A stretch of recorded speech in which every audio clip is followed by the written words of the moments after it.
जय श्री राधे कृष्ण साथियों। मैं भी कृष्णा ज्ञानधारा चैनल में आपका स्वागत करती हूँ। जेठ का महीना चल रहा है। ज्येष्ठ माह इस बार 2 बार है। कहा जाता है कि ज्येष्ठ माह में पानी का दान जरूर करना चाहिए।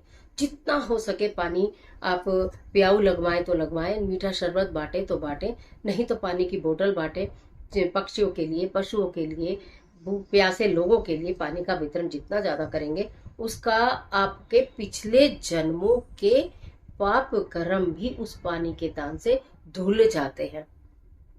इतनी जबरदस्त महिमा एक कहानी के माध्यम से बताऊंगी। कहा जाता है जेठ माह में प्रतिदिन इस कहानी को सुनना चाहिए।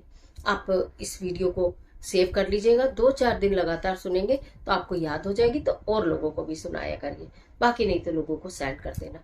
कथा प्रारंभ करते हैं। जेठ माह एक नगर था। वहां पर एक सेठ और सेठानी रहा करते थे। बहुत संबंध थे, बहुत सुखी थे, लेकिन फिर भी वो दुखी थे। क्यों दुखी थे? क्योंकि उनके कोई संतान नहीं थी। सेठ और सेठानी भगवान से प्रार्थना किया करते थे, हे प्रभु, मेरे कोई संतान नहीं तो इतने सब धन संपदा का मैं क्या करूंगा। कोई मेरे से सारी धन संपदा भी ले ले, लेकिन मुझे संतान दे दे। दोनों बहुत दुखी रहा करते थे। उनके घर में एक नौकर रहा करता था। वो नौकर जो था उससे उनका दुख देखा नहीं जाता था। एक दिन उसने कहा, सेठ जी, आप कहें तो एक महात्मा को मैं जानता हूँ, उस महात्मा को मैं लेकर आऊं, क्या पता आपकी समस्या का समाधान हो जाए।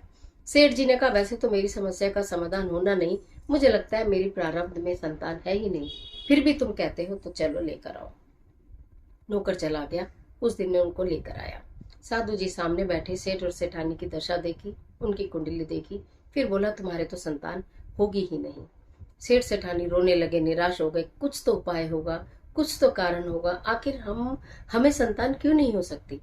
तो जो संत थे, जो महात्मा थे, वो ज्ञानी थे। उन्होंने थोड़ी देर नेत्र अपने बंद किए, फिर बताया कि पिछले जन्म में तुम किसी मंदिर में पुजारी थे। तुम्हारे यहाँ कन्या का जन्म हुआ। तुम कन्या नहीं चाहते थे, तुम पुत्र ही चाहते थे। जब कन्या का जन्म हुआ तो तुमने बहुत दुख मनाया, और इतना दुख मनाया कि जब वो कन्या बीमार हुई तो तुमने उसका इलाज भी नहीं कराया। परिणाम स्वरूप उस कन्या का देहांत हो गया। उसी के श्राप से अब तुम्हें संतान नहीं हो रही है। वो दोनों और बिलक बिलक कर रोने लगे। कहने लगे, हमसे पिछले जन्म में जो पाप कर्म हुआ है, अब इस जन्म में हमारे संतान हो या ना हो, लेकिन ऐसा कुछ बता दो कि वो पिछले जन्म के पाप कर्म हमारे धुल जाए।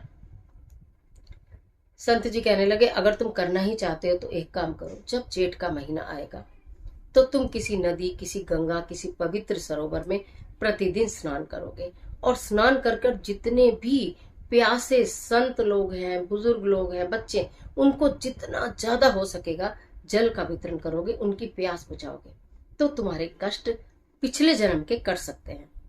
वो बिल्कुल तैयार हो गए इस कार्य के लिए। एक महीने जब वो थे तो एक ही जेठ तक का महीना था। उस ज्येष्ठ के पूरे महीने उन्होंने गंगा में स्नान किया, खूब जल का वितरण किया। तो उनको खुद भी अपने अंदर से कुछ हल्कापन महसूस हुआ कि शायद कुछ बोझ कम है, शायद कुछ दुख कम है। वो कम दुखी रहने लगे, उनका मन प्रसन्न रहने लगा। पूरे महीने उन्होंने यही कार्य किया। एक महीने बाद फिर वो संत जी के पास पुनः गए। संत जी, हमने इस कार्य को कर दिया, क्या हमारे पाप धुल गए होंगे? संत जी ने कहा, ये तो प्रभु जाने, लेकिन कहते हैं जेठ माह में जल के दान से पाप धुल ही जाते हैं। अगर तुम्हारे पाप धुल गए होंगे तो निश्चित तुम्हें संतान की प्राप्ति होगी। दोनों अपने घर चले गए।